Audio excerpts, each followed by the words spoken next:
Hi, Rusty Buckets. Jacob here. What is shooting variance?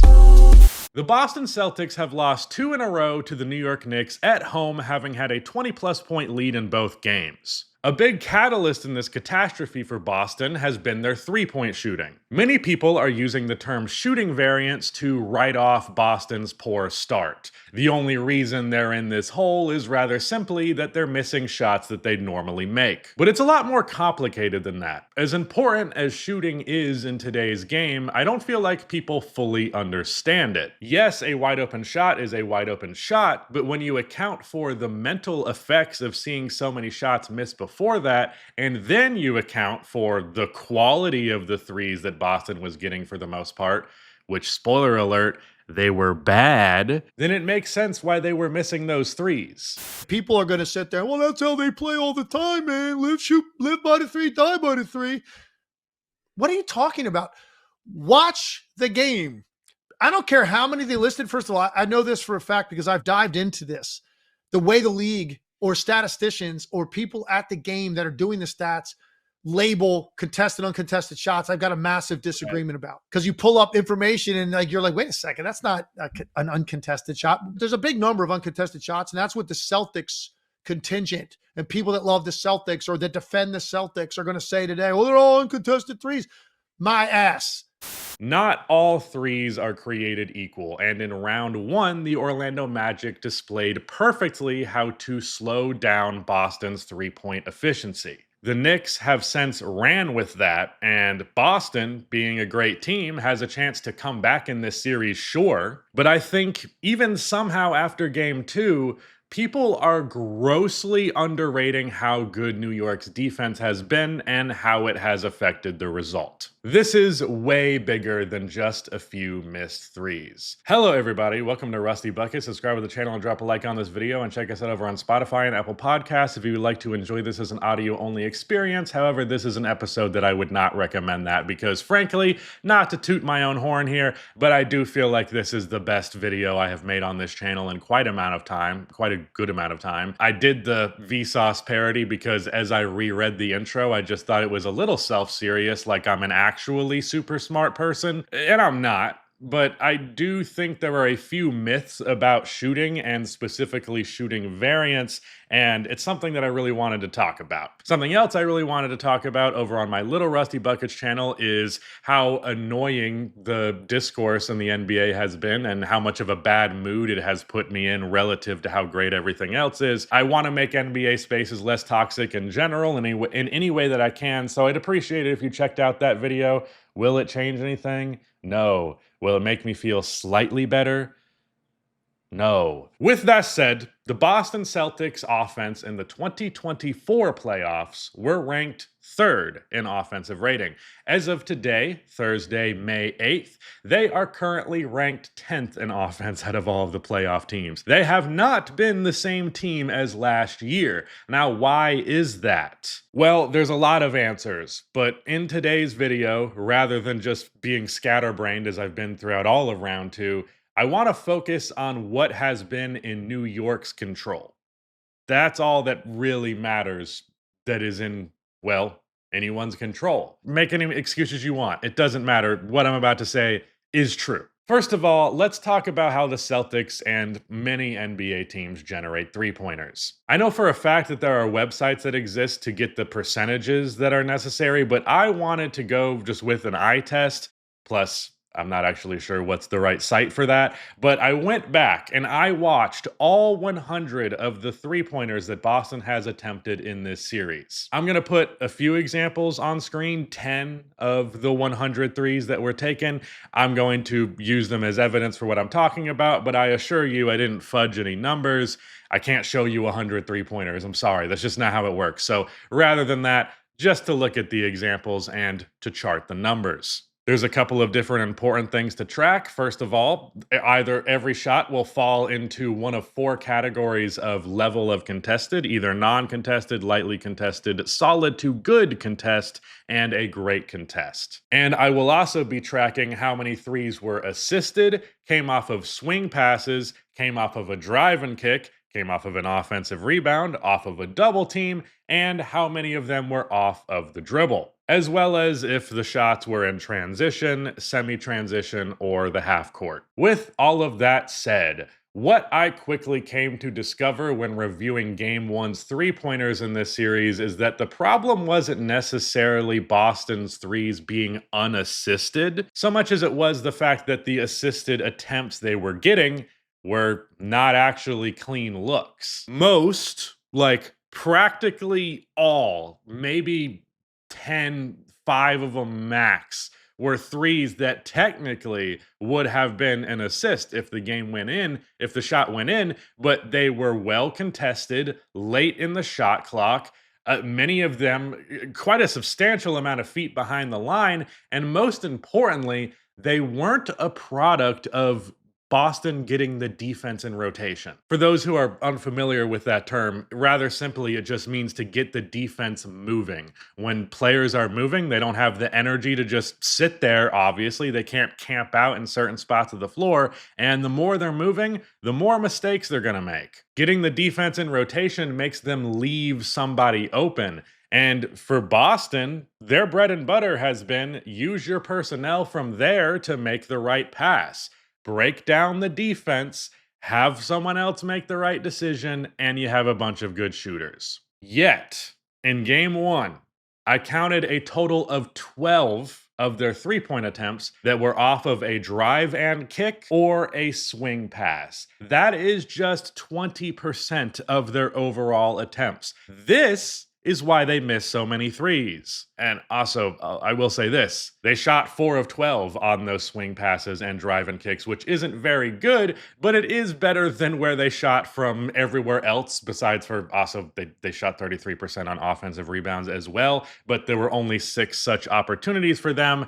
It's not just if the three is off the dribble or unassisted. It's about the action that generates the open look. On this one, notice how every New York defender is just kind of chilling. Is Jaylen Brown capable of exploiting a cat mismatch? Yeah. Is it exploited well if he shoots a three over him like this? Not really. It's a deep shot, there's not much rhythm to it, and it's an overall good contest, and he's not a very good three-point shooter. Once again here, the defense is standing still. OG shows a little bit on Tatum, but it's easy for him to recover and contest this look from White, which is 3 to 4 feet behind the line, by the way. The amount of 30-foot plus threes that they missed in this game was kind of nuts.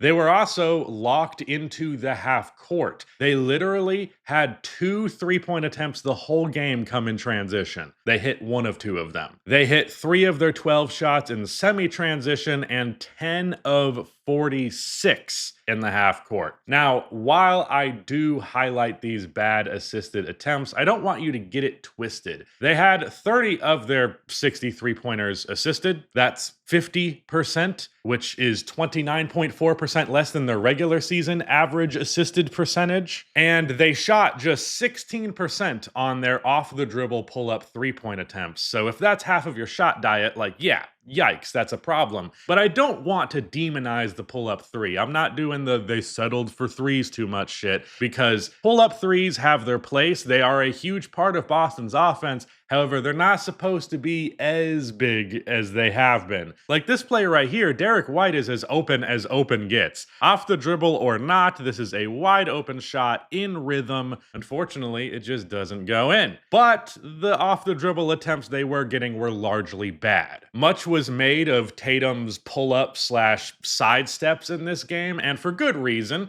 In the last minute and a half of the game, he took 3 step-back threes and missed all of them. He was also taking threes when he absolutely had the mismatch available. Here, he has Cat on an island, but he decided to take a deep and highly telegraphed three-pointer that Cat is able to get a good contest on. Now, as I mentioned, outside of drive and kick and swing pass passes. Another huge staple of their offense is to get the defense in rotation by mismatch hunting. Well, guess what? Boston sucked at it in this game. You saw that three from Jalen over Cat earlier, but now Tatum has Robinson switched onto him, so naturally he's going to take a heavily contested step back three. It's very easy to look at the box score and just see this as another 3-point attempt. But the difference between a shot like that's virtually guaranteed to brick, and one of the only clean looks that Boston got all game was Jason Tatum driving the basketball. With Cat on him on the perimeter, Tatum drives in, does a dump off pass to Drew Holiday,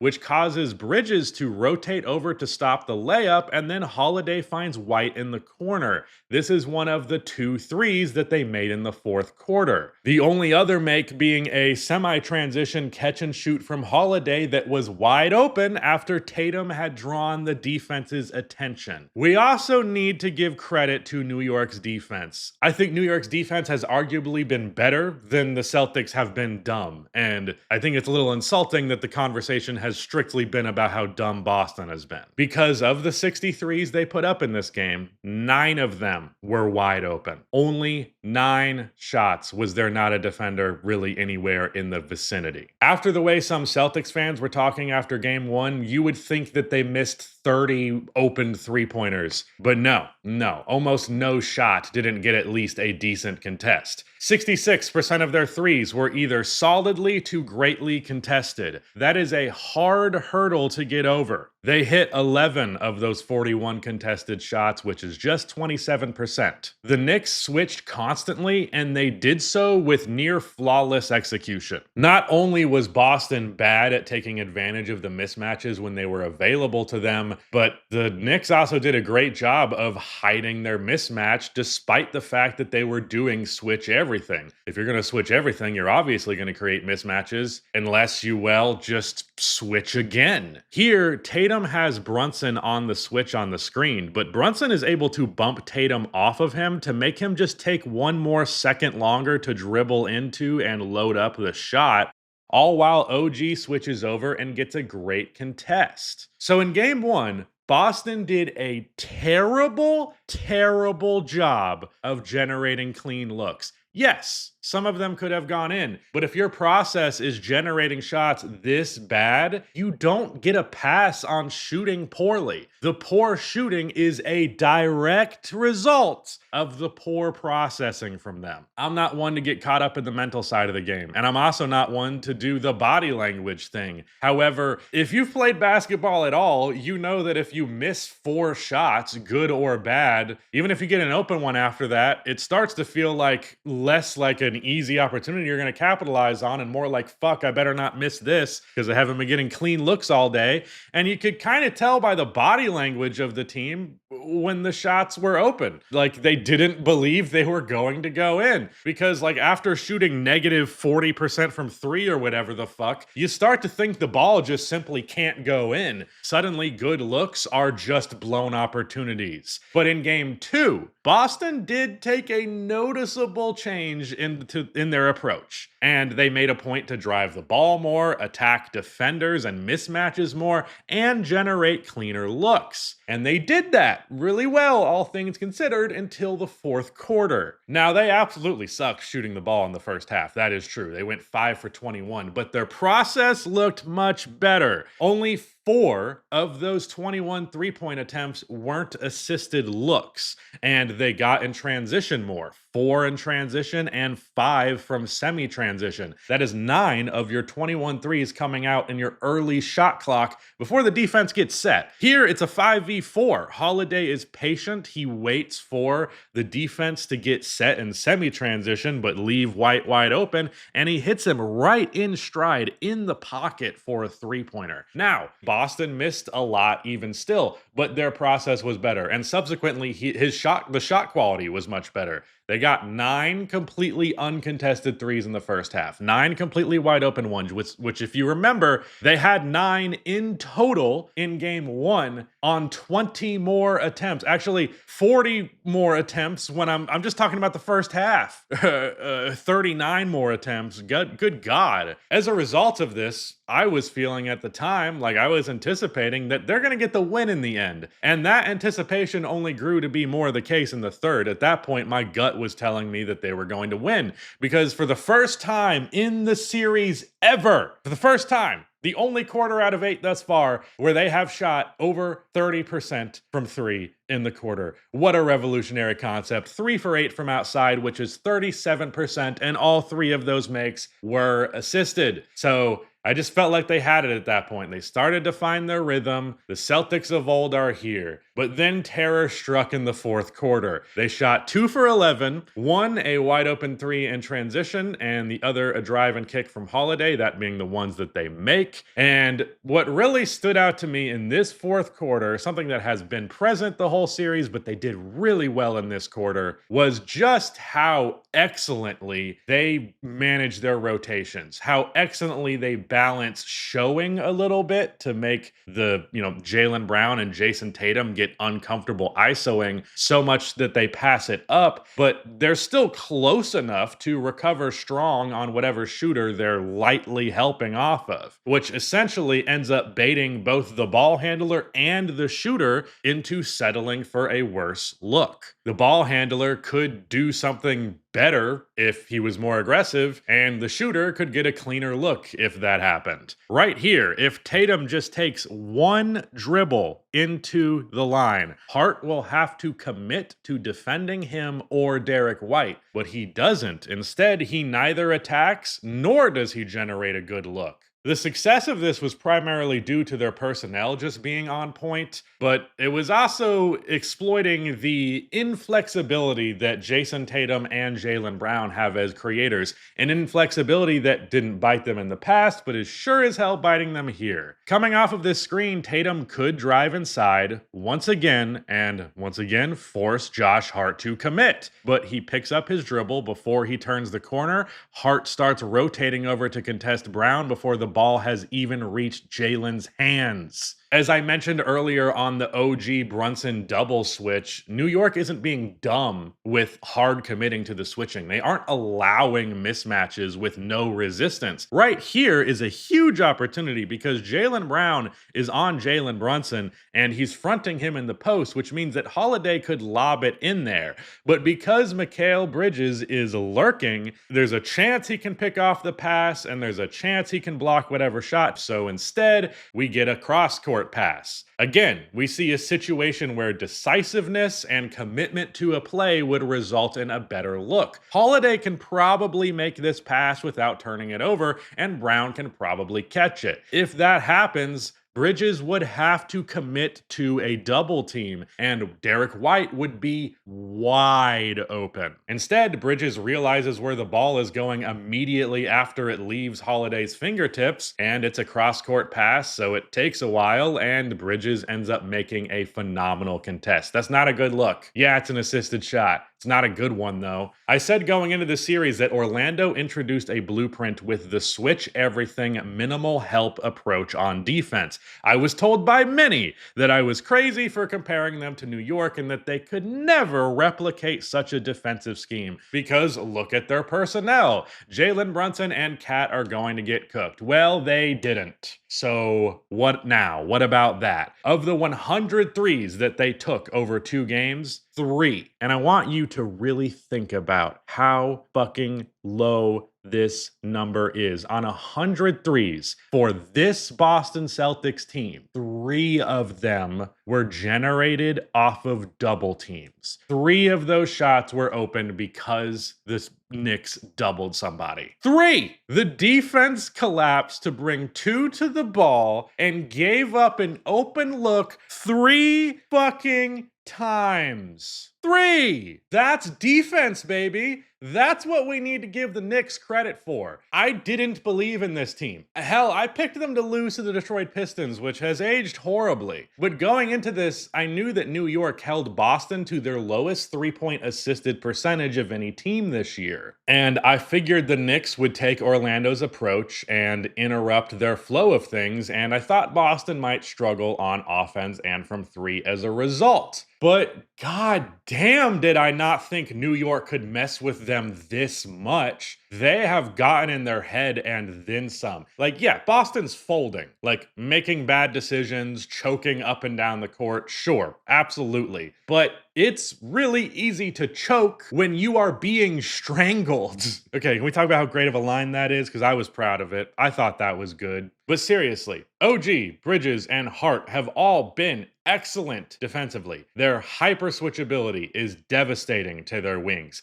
Josh Hart especially. I knew OG and Bridges were good defensive players. Hart is one of those guys who can sometimes get labeled a good defender just because he's a hustle guy. But in this series, he's been a lot more than a fucking hustle guy, let me tell you. Cat has not been a slouch on defense in these playoffs. I watched him in round one. He was awesome protecting the rim, and he really didn't get cooked on the perimeter basically at all. They kept bringing him into screen action, and it resulted in fuck all. Brunson got exploited on like a few Jaylen Brown post-ups, but that's as far as it went. Everything else was covered pretty damn well. Even if they do have a play or two where they get burned because of that mismatch, well, the Knicks have decided they're going to live with that because the odds are whatever mid-range shot or floater or step back three you get out of taking over one of our big men is going to be a far less efficient shot than you'd get if we helped out of the corner and left Derek White wide open. I also want to give a huge shout out to Mitchell Robinson because a big reason Brunson's mismatches haven't resulted in a lot of shots in the paint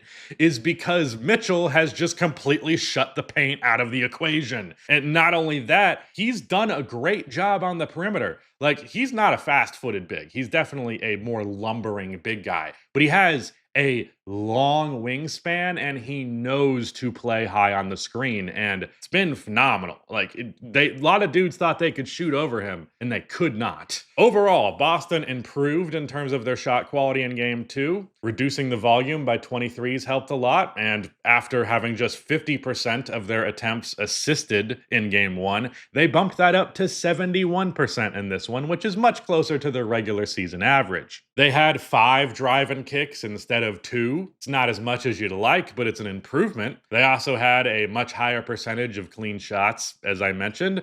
So that does mean that they technically improved in game 2. So if there's an upward trajectory here, maybe they'll start to figure it out in game 3. But they can't wait any longer than that. They can't like shoot 32% from 3 in game 3 and be like, well, that's good enough. Maybe it is enough to win, but not if you're just going to keep doing this. Basketball is a numbers game. People get mad at you when you bring out big numbers and shit and nerds shit. You're a calculator dork. You shove yourself in a locker, push your glasses up, all that stuff. But the Knicks are playing the math here. They are getting Boston to attempt as many shots as possible that are outside of their comfort zone. And as a result, the numbers are against them. I'm not saying Boston's fucked, but if they are, it's not a pure coincidence. It isn't luck, and it is not as simple as star players not hitting shots. It's not as simple as guys missing wide open threes. Shooting is everything in this game, and not all threes are created equal. With all that said, let me know what you think of this video. Thank you so much for watching, and goodbye. Shout out to Rudy for editing, though. Real homie for this, because this one's going to be a bitch to edit.